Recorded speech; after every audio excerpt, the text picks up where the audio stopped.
Hey everybody, it's a new month and I am so excited about this month because this month is all about creativity.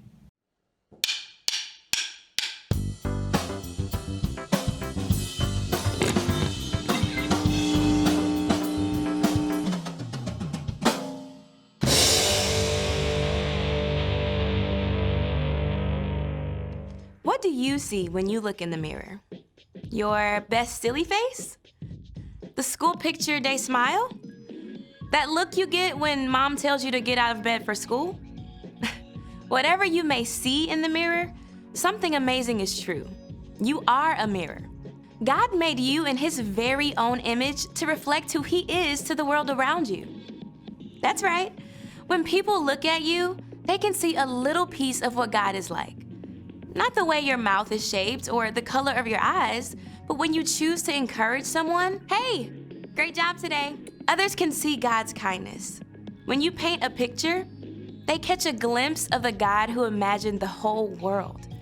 When you help your friend solve an argument, they can see a reflection of the God who made peace with us. The God who thought up the entire universe made you to look like Him. And when you use your imagination, you can show the whole world a little piece of what He's like.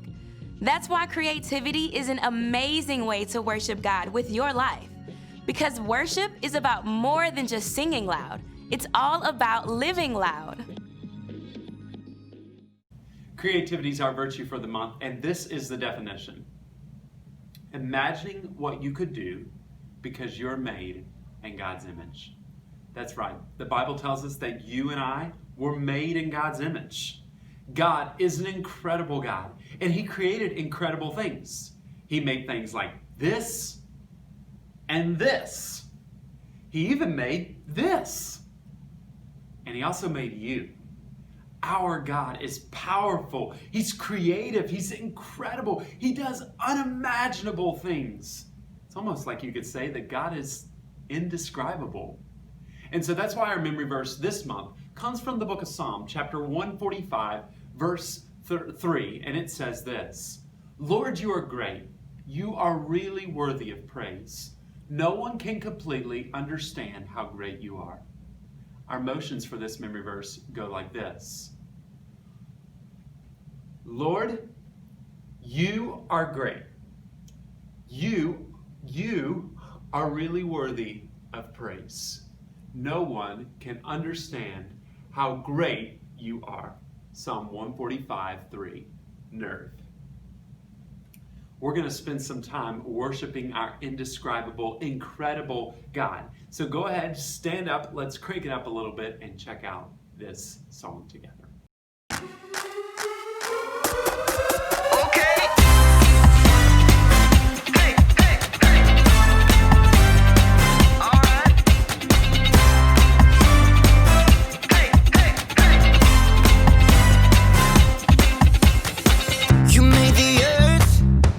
Spinning. You made the ocean and everything in it, and you made the sky so blue, and you made every other color too. You made the sun, you keep it shining. You put the moon up in the midnight sky, and everything around me created by you only. I just wanna thank you, 'cause everything you made is so beautiful. Every single star and every beat of my heart, and it's beautiful.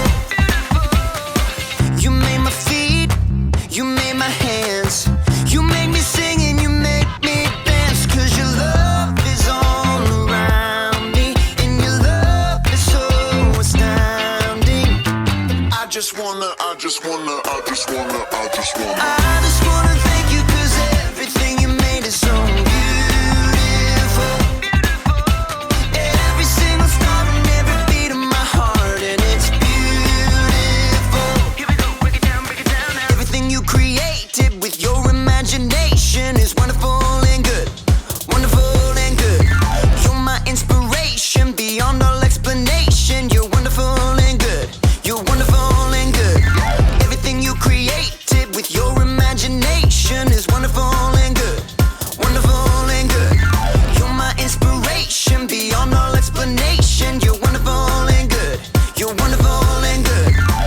just wanna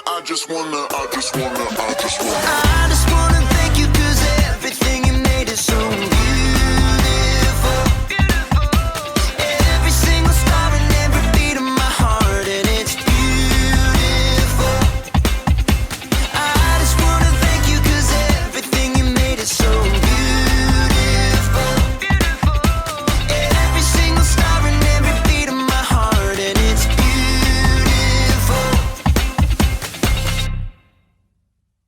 It's so good getting to worship with you, even though we're not able to be in our church building. Now I want to jump in and dive into today's Bible story, which comes from the book of Genesis, chapter 1 and 2, the very beginning, where we see how creative God really is.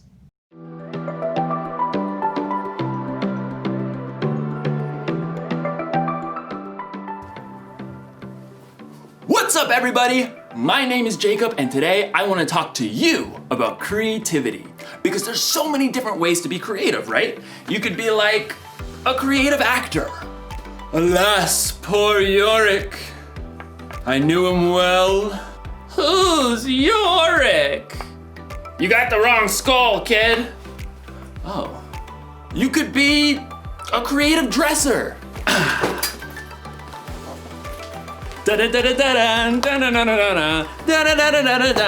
Hey! You could be like a creative, I don't know, scientist? But most of the time when you hear the word creativity, you think of something like this. A work of art. Or maybe you think of something like this. Wonder what's got him so anxious. Oh! Oh! Ugh, ewy. In today's story, you're going to hear about the very best creation of all time. Actually, it's the very first creation of all time. It's where creativity was born. And cockroaches. No, it's good. It's indescribable. See you in a few. The Bible. It's 66 books of history, stories, letters, and poetry that fit together to form God's one big story. The epic adventure of how He created us and loves us so much that He made a way to rescue us. As we travel through the Bible, from Genesis to Revelation, we discover people who met God and found their lives changed forever. Now, for an amazing story, inspired by the book of Genesis, chapters 1 and 2. In the beginning, the very beginning, before the first breath, before the first flash of color, before the first moment in time, there was nothing. Nothing. Nothing except God. But when God saw nothing, He saw a blank canvas. He saw the perfect backdrop for a work of art beyond imagination. So, God created. From absolutely nothing, He brought forth the heavens and the earth. But there was no shape or form. God's Spirit hovered over the dark emptiness. Then, God called out, "Let there be light." Brilliant light shattered the darkness like golden trumpets on a still morning. Bright rays shimmered and danced in all the hues of the rainbow. God saw the light was good. He divided the light from the dark, calling the light day and the darkness night. Evening and morning together shaped the very first day of all time. Then God said, "Let there be a huge space between the waters. Let it separate water from water." By His words alone, God shifted the waters, leaving a vast arching space above, the sky. Evening and morning rolled past, the second day. God lifted His voice again. "Let the water under the sky be gathered into one place. Let ground appear." Dry land shrugged its way out of the water. Islands and vast continents and gritty deserts and towering mountains. God called the dry ground land, and He called all the gathered waters seas. But God had even bigger plans for this day. Let the land produce plants, and let there be trees on the land. In moments, tall grasses unfurled across the plains, and giant redwoods shot up from the dirt. Flowers and grapevines and carrots and corn sprouted and flourished. God saw that all of it was good. That evening and morning closed out the third day. Let there be lights in the huge space of the sky. Let them separate the day from the night. At the sound of God's voice, the blazing sun exploded into being. The silvery moon spun out. Stars and galaxies flooded into space, filling the universe. Pew, pew, pew. God set the sun to rule the day, and the moon to rule the night. And God saw it was good. That evening and morning made up the fourth day. But God wasn't done painting his masterpiece just yet. Let the seas be filled with living things. Let birds fly above the earth and across the huge space of the sky. Instantly, the seas and rivers and ponds writhed with dolphins and octopi, salmon and minnows. Eagles soared and bluebirds nested, while ostriches stretched their long necks. God saw they were good. That evening and morning formed the fifth day. But God kept working on his creation. Let there be livestock and creatures that move along the ground and wild animals. At once, animals of every kind appeared. Elephants thundered through the forests, and squirrels darted up tree trunks. Monkeys chattered, and pigs rolled happily in the mud. God saw it was all good. But he had one more creation in mind. Let us make human beings so that they are like us. Let them rule over the fish and the birds. Let them rule over all the animals. Then, with his own hands, God formed the very first man and the very first woman, Adam and Eve. I'm me.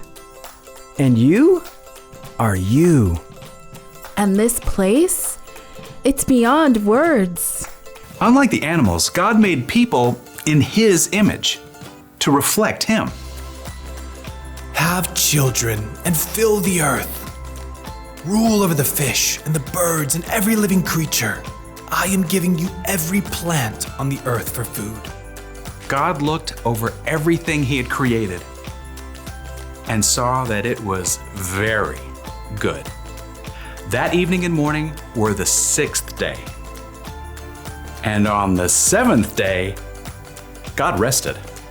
I mean, his work was finished. His glorious creation was complete.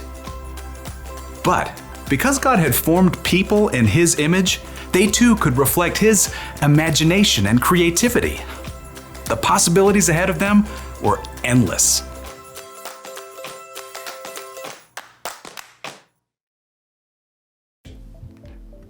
Okay, I just thought of another way to describe creativity. Creativity is imagining what you could do because you were made in God's image. I mean, God created everything, right? He made the stars and the planets and the mountains and the oceans. He made dogs and cats and elephants and ostriches. But when he made us, it got personal.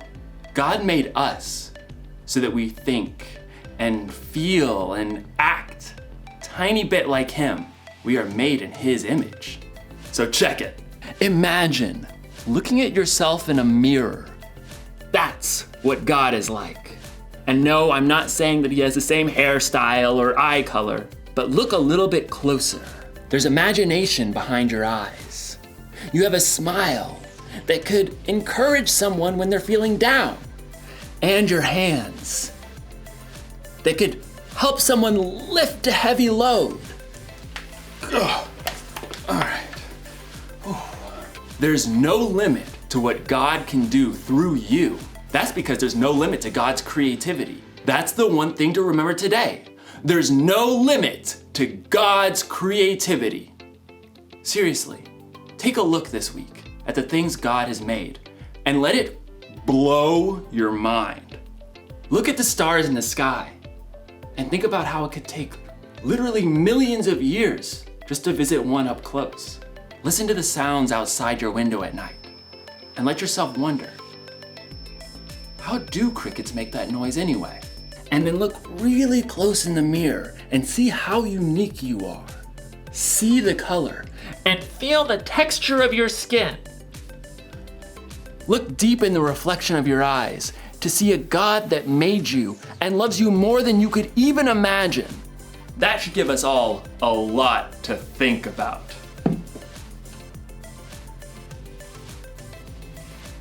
No wonder this guy's a statue. He's thinking about God's creativity. Dude.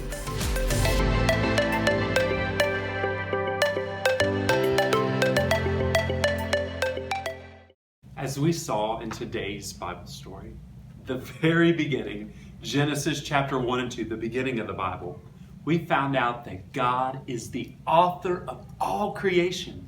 From the tiniest molecule to the largest planet, our God made it all. He is truly indescribable. And as our bottom line says today, there's no limit to God's creativity. It is true. God is limitless. He is indescribable. You can look at creation and realize that God has no limits.